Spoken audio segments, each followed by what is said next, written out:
que tu vois des grands patterns de mouvement qui indiquent des crises et des grands patterns de mouvement qui, à l'inverse, indiquent des phases de croissance ou d'ambition forte, d'accélération?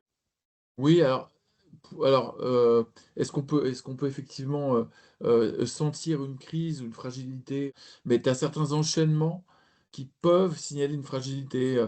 Le départ très rapproché de dirigeants clés, euh, une instabilité dans la fonction finance ou RH, un turnover rapide au niveau du COMEX, euh, des profils qui étaient plutôt dédiés à la croissance, qui sont remplacés par des profils plutôt de restructuration.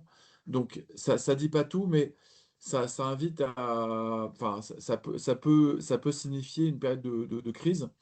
Un exemple assez flagrant, c'était Atos.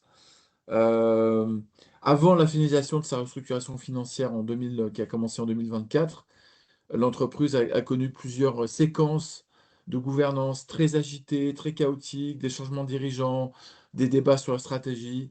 Euh, il y a eu beaucoup de turnover qui a montré un peu une errance stratégique. Et là, les mouvements de managériaux étaient un indicateur d'une situation beaucoup plus profonde de dette, de restructuration et de repositionnement industriel. Et puis, tu as aussi, nous, on le suit parce qu'on parle de nomination, mais nous aussi, on capte les départs, les gens qui quittent les entreprises. Et tu as des départs qui ne sont pas remplacés. Ça aussi, ça peut vouloir montrer bah, tout simplement une volonté de réduire les coûts, hein. Mais quand en parallèle de ces départs pas remplacés, il y a aussi des créations de postes, là, ça veut dire que, enfin, tu vois, ça veut dire qu'il y a un changement de cap.